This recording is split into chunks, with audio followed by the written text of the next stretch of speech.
Nah sebaliknya, kalau ada perbuatan buruk, dan misal, mudah-mudahan di sini tidak ada, tapi kalau ada seseorang muslim atau muslimah, dia terbiasa dengan satu pelanggaran agama. Misal dia sering bohong, atau dia masih melihat yang haram, atau mendengar yang haram, atau menjamah yang haram, apa saja, maka itu dia tinggal mencari tahu tentang ancaman.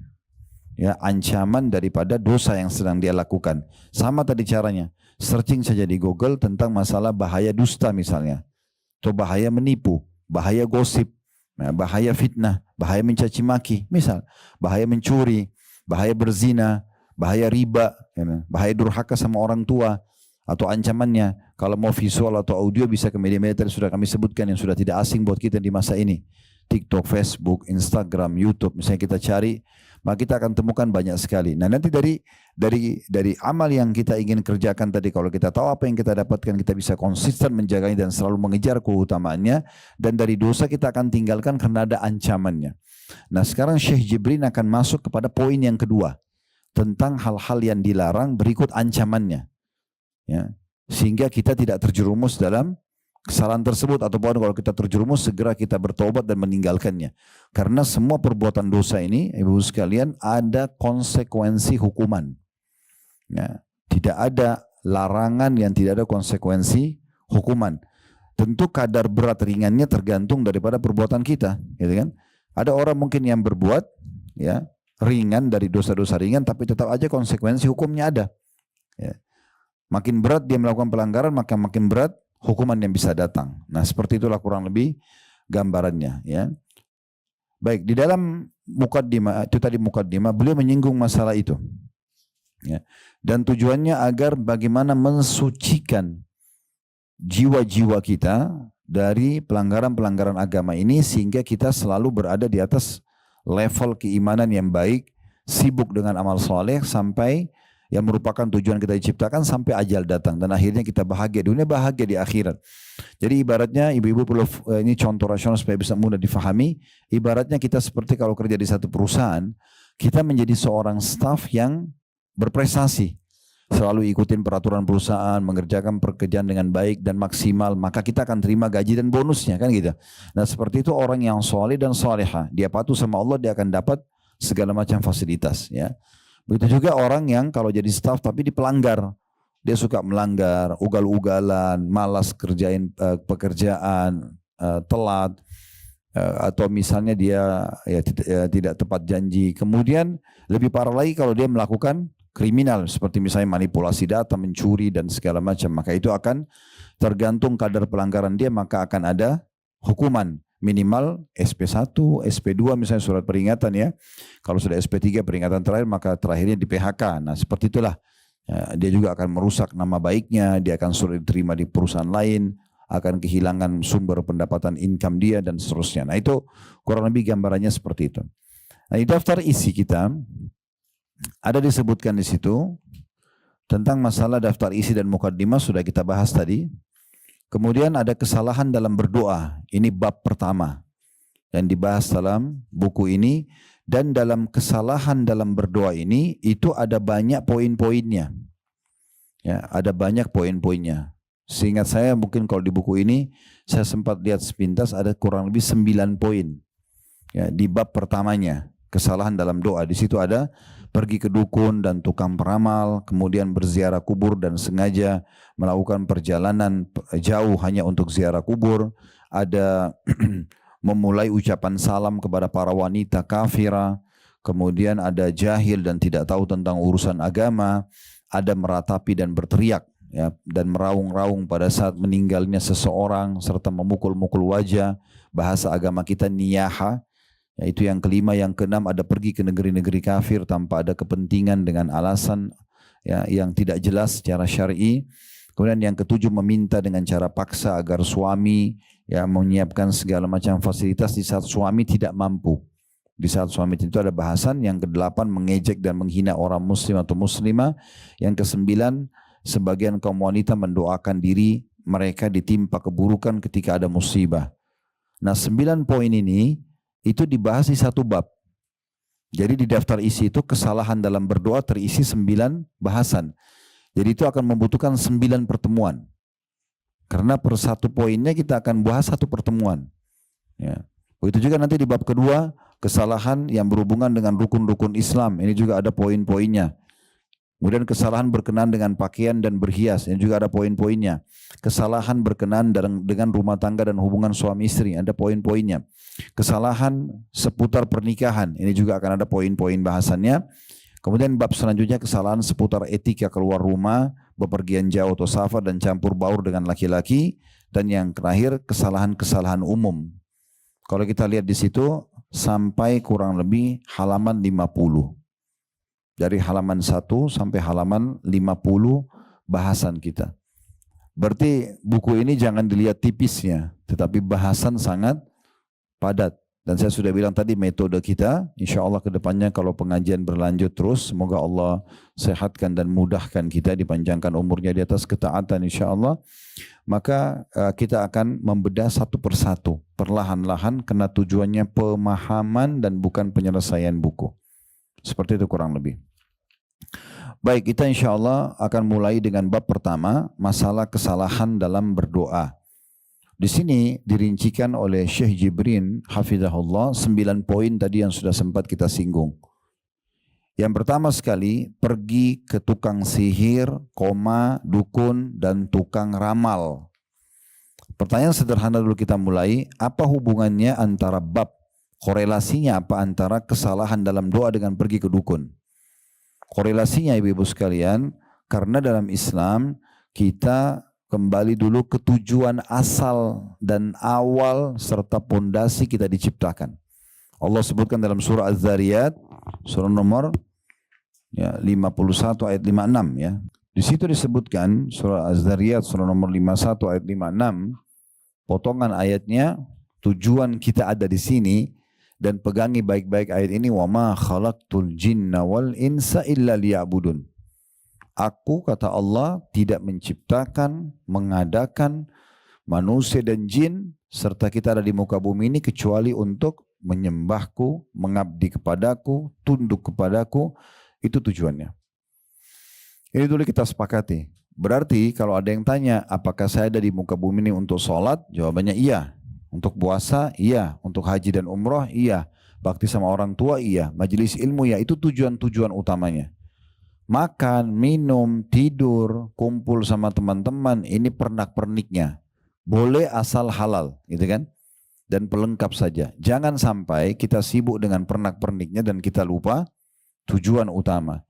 Gara-gara ngobrol sama teman-teman, sholatnya terbengkalai. Nah itu berarti kan dia meninggalkan tujuan utama, pergi kepada pernak-pernik. Padahal ngobrol sama teman-teman hukumnya mubah. Selama bukan haram yang dibicarakan. Tetapi tidak boleh sampai terbengkalai tujuan utama kita diciptakan. Kan gitu. Nah itu poin dulu. Nah salah satu bagian daripada ibadah dan patuh serta mengabdi kepada Allah adalah doa. Ya, bahkan kata Nabi SAW, ad-du'a huwal ibadah. Doa itu adalah intinya ibadah.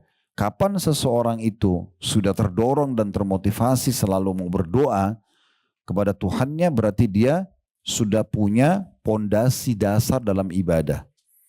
Doa itu kalau bahasa langsungnya adalah curhat ya kepada Allah. Komunikasi dengan Allah.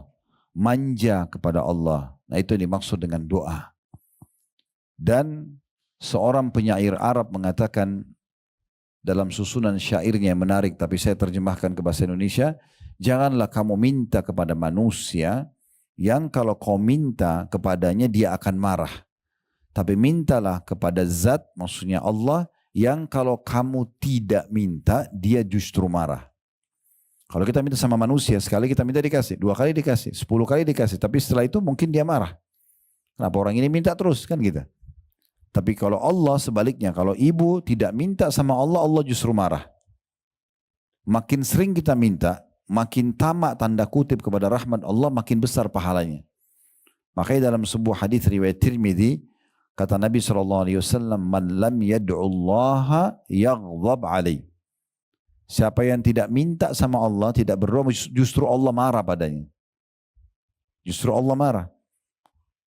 Dan berdoa ini, ibu-ibu sekalian, dalam bab doa, Berdoa agar nikmat Allah dipertahankan itu jauh lebih besar pahalanya dibandingkan ujian sedang datang dan minta solusinya. Saya ulangi ya. Berdoa di saat nikmat lagi ada agar nikmat itu dipertahankan itu jauh lebih afdal, lebih besar pahalanya. Misalnya ibu lagi sehat, ibu bilang ya Allah pertahankan kesehatanku. Itu lebih afdal, lebih besar pahalanya dibandingkan ujian datang lalu minta solusi. Lagi sakit minta disembuhin.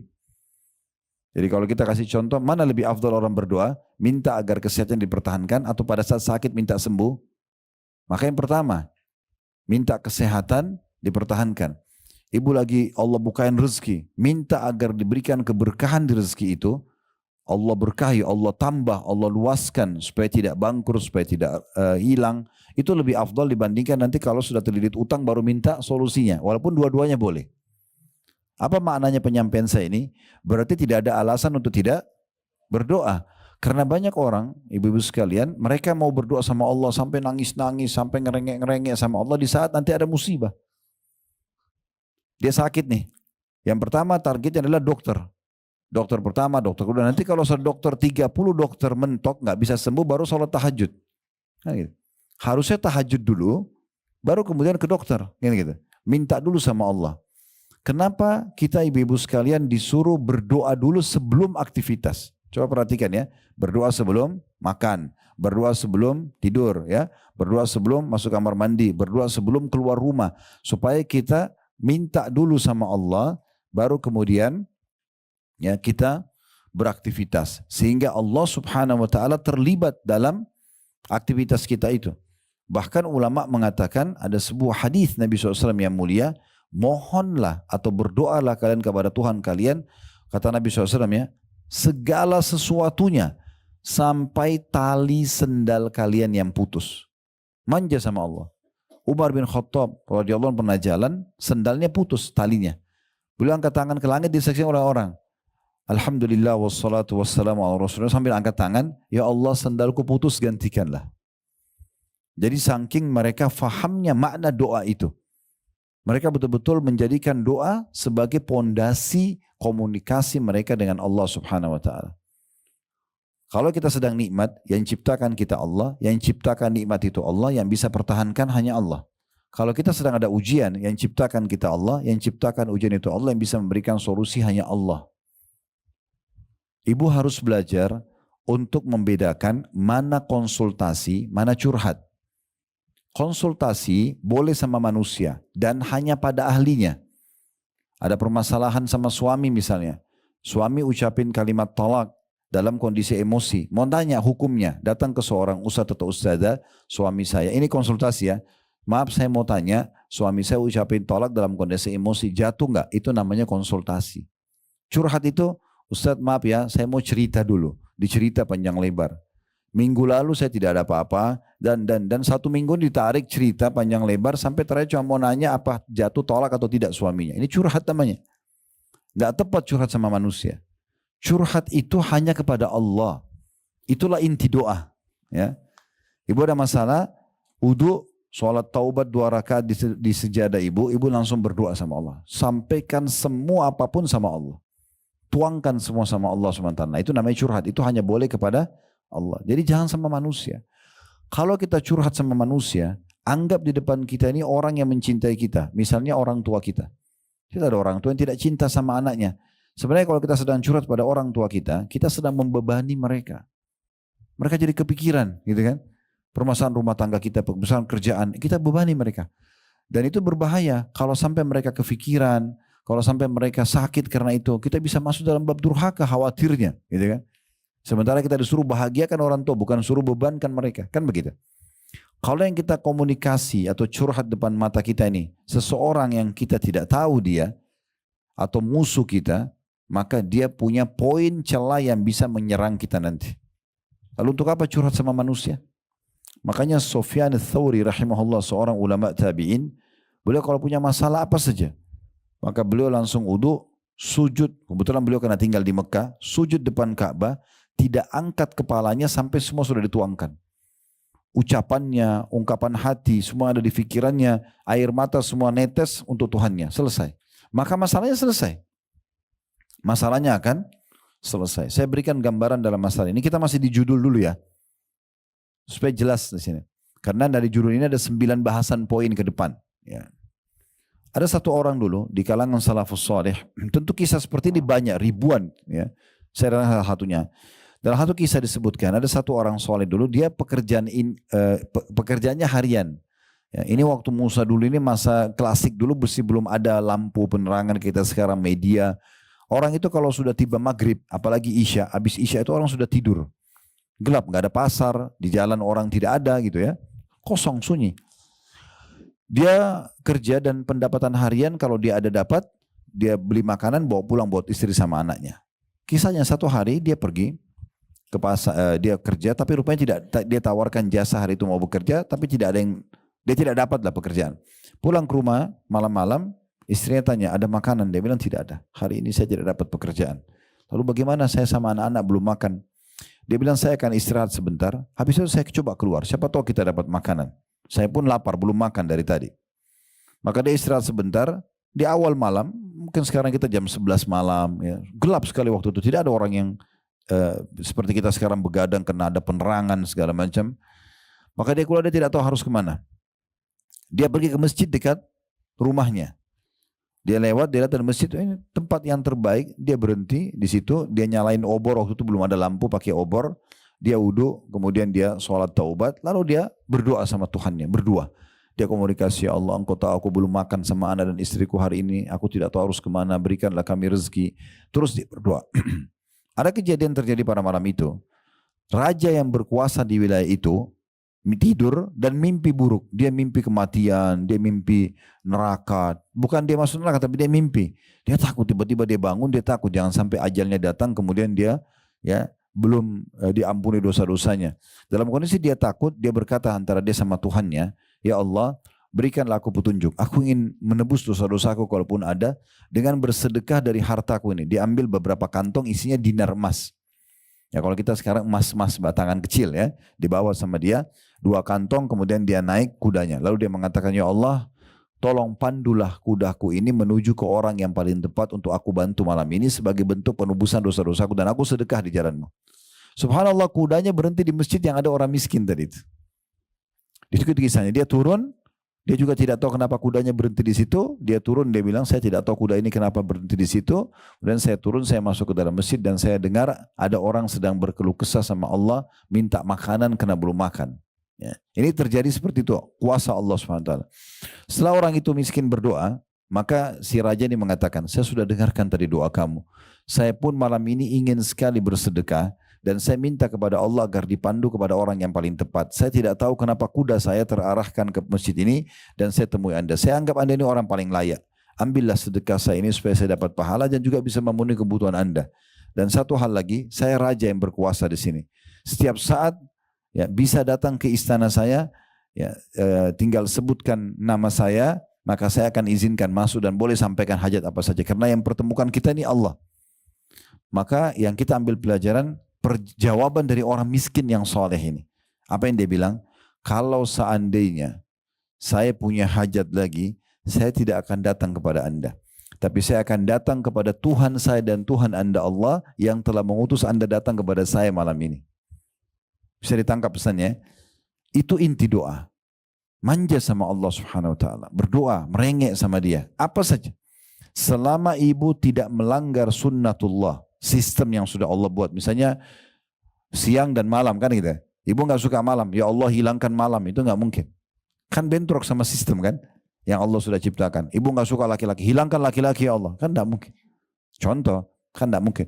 Itu nggak mungkin. Tapi kalau tidak bentrok dengan sunnatullah, itu bisa saja. Nabi Zakaria alaihissalam itu menikah umur 30 tahun, istrinya 20 tahun. Istrinya dalam kondisi mandul, nggak bisa punya anak.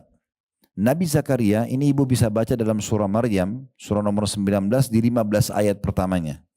Cerita tentang Nabi Zakaria ini.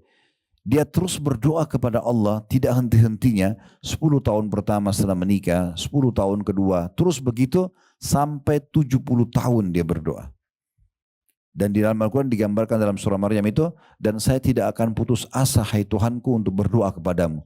Tetap dia minta anak karena dasarnya fitrah manusia walaupun mandul di mata medis misalnya, tapi di hukum sistem Allah tidak melanggar. Karena asalnya kita diciptakan untuk populasi kan gitu. Maka dia minta terus sama Allah dan minta dari istrinya yang mandul. Subhanallah, Allah jadikan tanda-tanda kebesaran Allah di saat umur Nabi Zakaria 100 tahun, istrinya 90 tahun yang mandul, istrinya hamil dan melahirkan anak namanya Yahya. Yahya pun alaihissalam diangkat menjadi nabi. Dan Allah katakan dalam Al-Quran untuk dijadikan sebagai tanda-tanda kebesaran Allah di muka bumi. Nah, itu kekuatan doa. Kalau yang sudah biasa ikutin di YouTube kami, di channel kami Khalid Basalamah Official, bisa cek kembali di playlistnya ya. Kalau diklik logo Khalid Basalamah itu, nanti ada beranda, ada video pendek, ada podcast, ada playlist. Kalau diklik playlist nanti dicari potongan ceramah tentang dahsyatnya doa. Panjang lebar saya jelaskan masalah doa ini dan contoh-contohnya di antara kisah Nabi Zakaria tadi, kemudian ada kisah Nabi Ayub yang diuji sama Allah dengan penyakit 20 tahun tapi bersabar dan terus berdoa sama Allah ya. Kisah bagaimana Nabi Musa alaihissalam selamat dari kejaran Fir'aun, kisah Nabi Ibrahim alaihissalam, kisah Nabi Muhammad SAW yang banyak sekali dengan doa-doa beliau yang mulia dan sekian banyak. Nah itu yang dimaksud dengan doa.